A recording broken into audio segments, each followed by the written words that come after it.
Welcome to Background Bokeh in Photoshop CS6. I'm Lee Veris, your host for this step-by-step tutorial.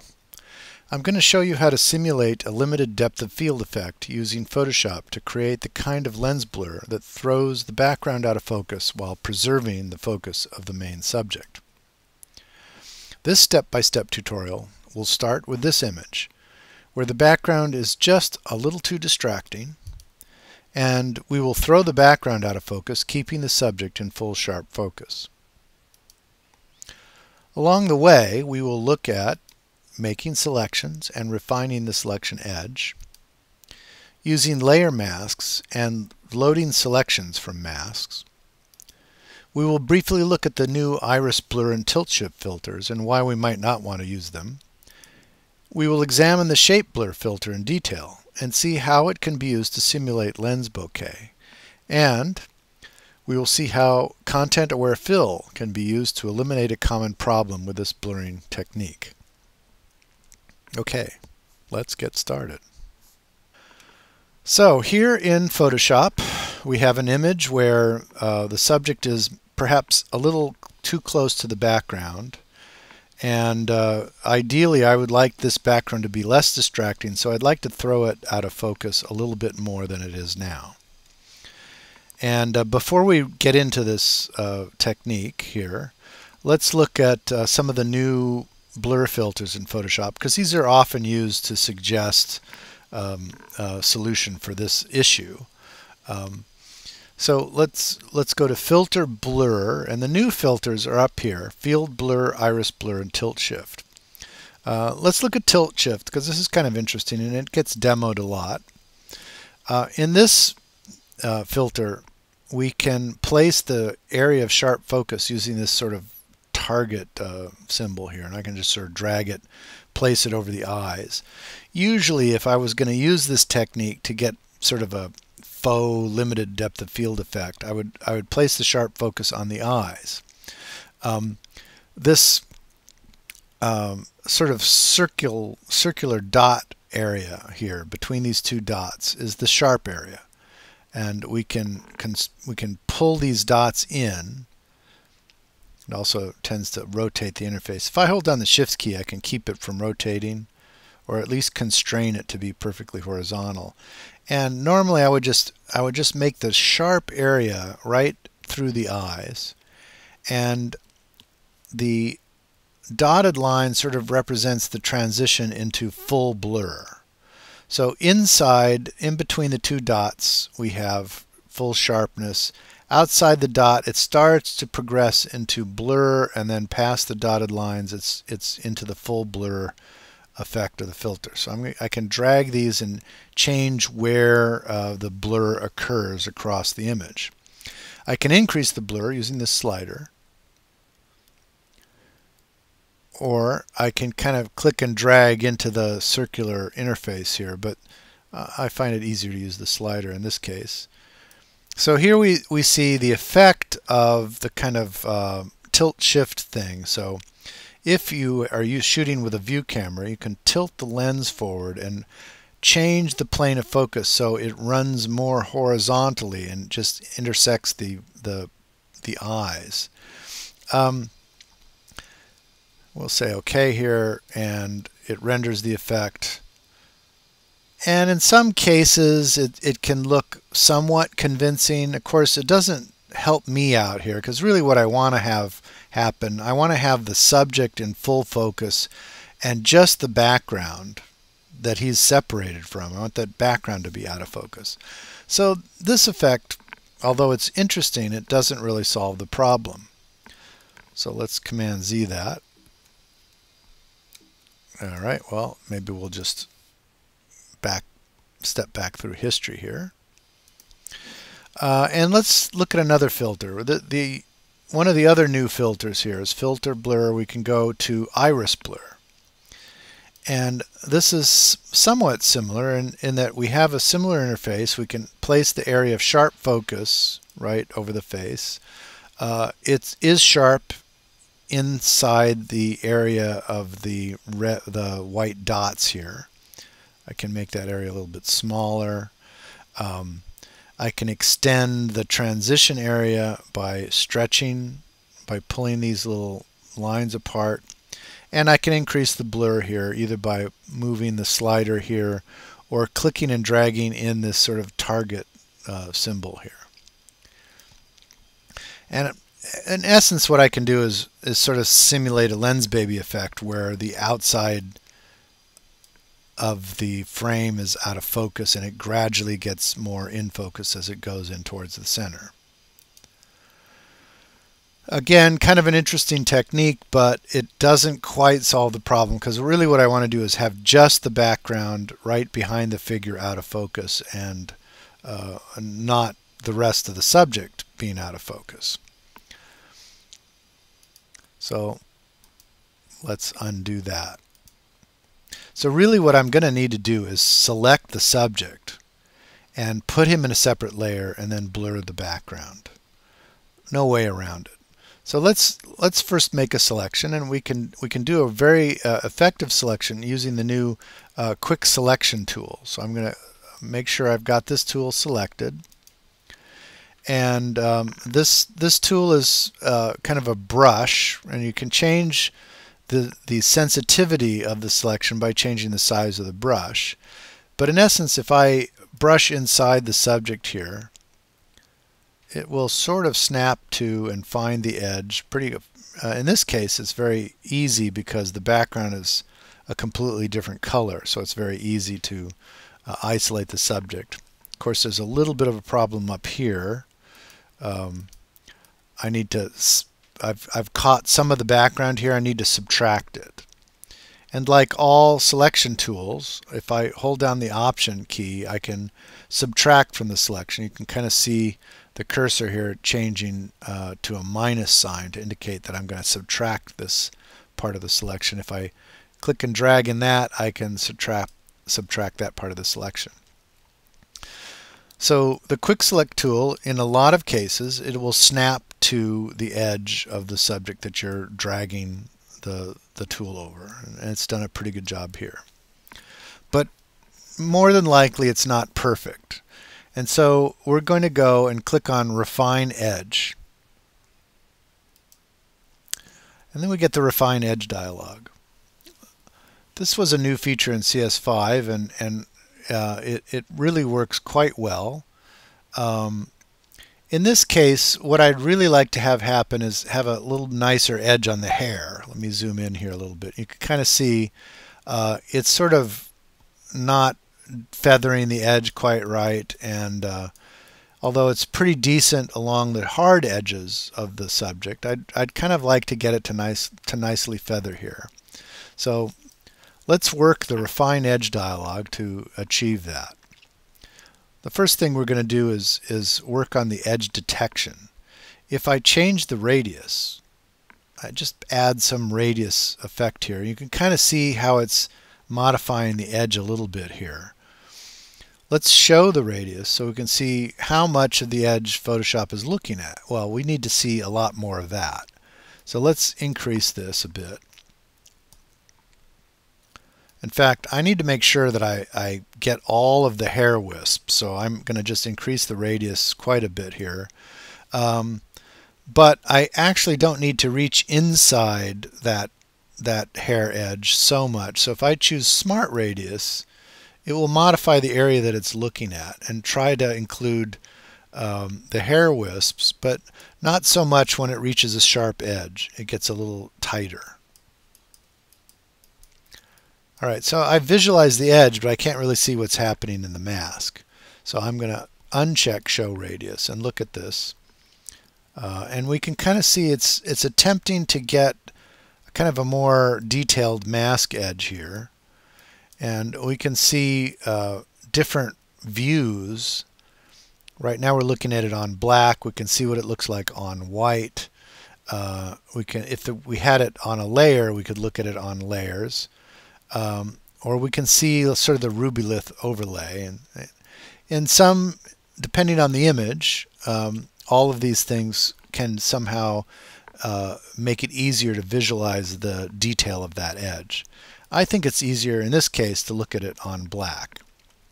And what I'm noticing is that there's some areas where it's sort of crept into the background, and I'd rather it didn't do that. So I can actually brush into the image to eliminate these bad areas. If I hold down the Option key, again, you see that it changes into a minus here, and I can subtract that from consideration for the edge. And you'll notice that it recalculates the whole edge whenever I do that. Here's another area that I don't want it to consider, so I'm going to subtract it from consideration. And I'll keep doing this and subtracting areas that where the background is showing up where I don't want it to show up. And you can see how it's constantly refining the edge as I do that. Now in this case, I'm not really replacing the background. I am just going to be blurring it. So this amount of detail is not really necessary, but I'm going to go ahead and show you how you do this anyway.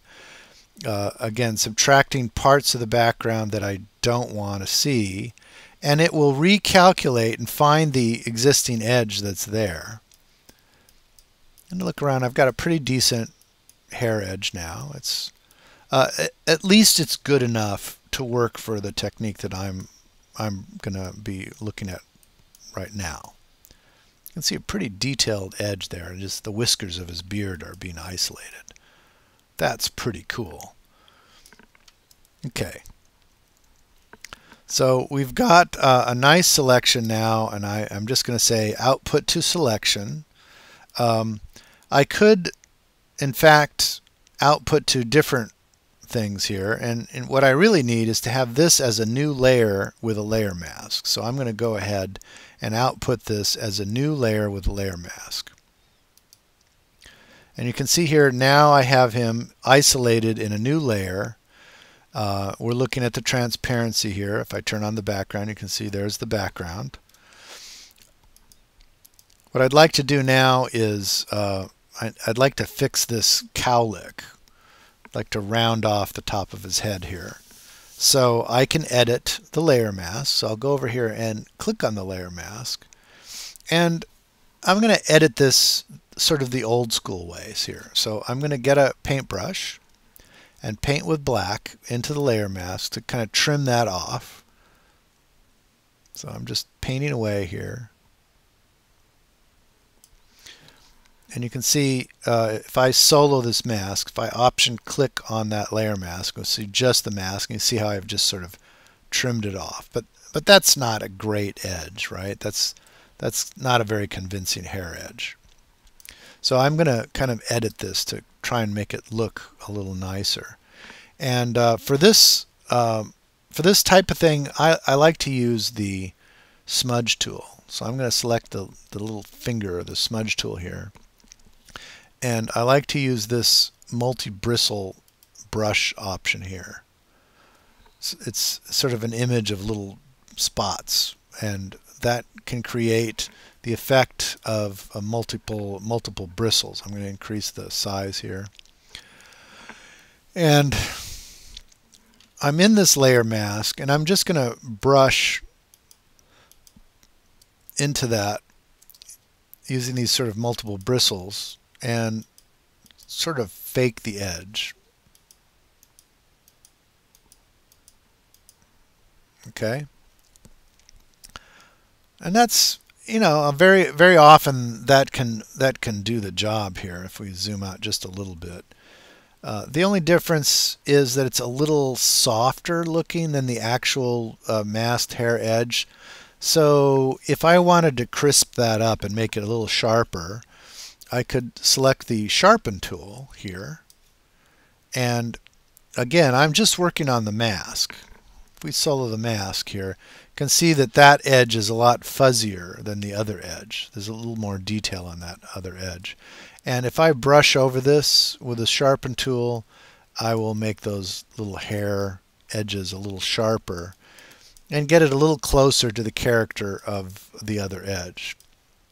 It's not perfect, but in context, if we zoom out now, it looks a lot more convincing. And at the size I might reproduce that. That's probably pretty good. Okay, so now our task, I'm going to turn on the background here. Our task is to just blur the background. And let's zoom in a little bit so we can see a little more detail. I'll select the background, right? And let's run a blur. We'll start with a Gaussian blur. This was sort of the classic digital blur filter. So I'll go into Gaussian blur, and 30 pixels looks about right as far as how much I want to knock back the background. And there you go. It's blurred. The problem with the Gaussian blur is that it's a little too smooth. It's like too perfectly blurred. And lens blur does not work this way. Also, we have a kind of a defect here where I'm actually blurring the subject back here. So it's spreading out. Our subject is spreading out against the background. So actually we see a little halo. We can see it really strongly up here where I trimmed off that hair. But you can also kind of see it as a faint kind of dark outline, or in this case there's a subtle kind of flesh-colored blur right along the edge. And right around here you can see a little darker blur around his hair. It's fairly subtle, but there's something that just kind of doesn't quite look right about this. So we're going to solve this issue with a little technique using ContentAware Fill. So again, let's kind of undo that. I'll step back using my history panel. And I'm going to first retrieve the selection that we made from this layer mask. So if I command click on the layer mask, I can get the selection, the marching ants, back. Okay. Now I'm going to turn off this layer so we can see, we can visualize what's going on, and select the background layer. So what I want to do actually, when I blur this, I don't want to be blurring the subject. I'd rather have this be sort of look like the background completely. Eliminate the subject, so when I blur this image, I'm not also blurring his hair into the background. And I also want to cover this up. So first I'm going to modify the selection so that we get outside of the subject a bit. I'm going to expand the selection. I'm going to select, modify, expand, and we'll expand this by about 15 pixels. And now you see that marching ants go well outside the edge of the subject. And now I'm going to just add a little bit of this selection to catch this bit of hair up here, because I want that to be inside the selection as well. So when I want to add to a selection, I'm going to take the lasso tool in this case. If I want to add to the selection, I hold down the Shift key and kind of circle the area that I want to add to the selection. And now you see it goes outside and captures that tuft of hair there. Okay, now he's fully selected, and the only thing outside of this selection is the green foliage. So here's the trick.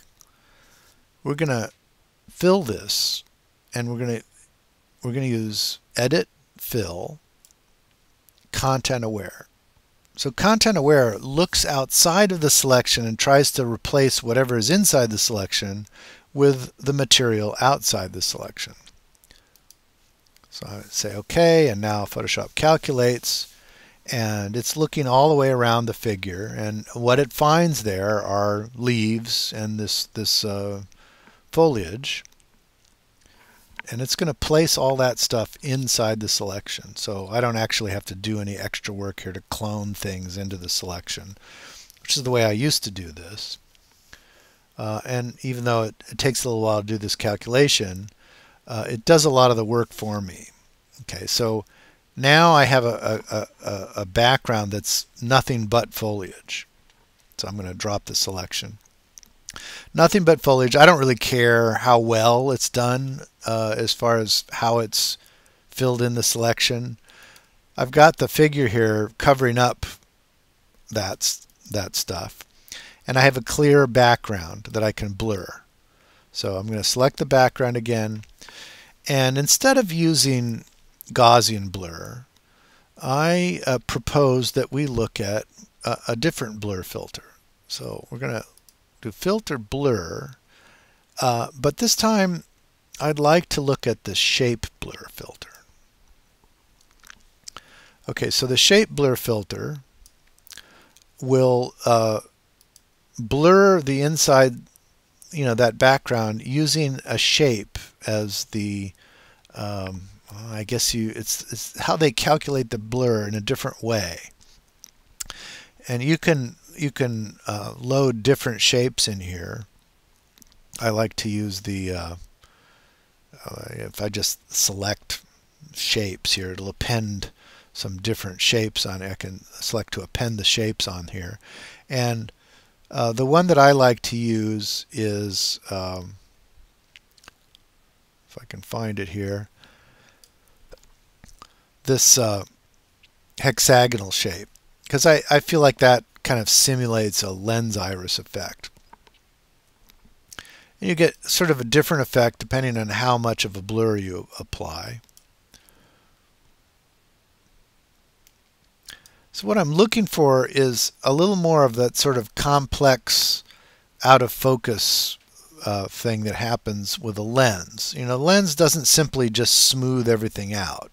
You get a kind of diffraction effect where there's sort of an impression of multiple images, and that's really what the shape blur filter manages to do quite effectively. So I'm going to say OK, and now our completed blur effect does not suffer from the same kind of halo, that soft kind of like glow around the sharp edge. And I've got a nice sort of complex blur back there. It's not a simple Gaussian blur. It's much more effective at simulating the sort of lens bokeh effect. And let's compare this now back to the original. I'll just go back in history to when I opened the image, it looked like that, right? And now we finally create this effect, and we've really helped to isolate him much more from the background. So consider how we have achieved this using a mask to isolate the subject from the background, but also filling in the background using ContentAware fill. And instead of using Gaussian blur, which would be the normal choice, we're using this unusual blur effect using shape blur. And I think it creates a much more interesting blur background. Thank you for watching. Please consider checking out my website, where I share various other tutorials, as well as my blog, where you will find articles, tutorials, and my recent photography adventures. I look forward to sharing with you again very soon.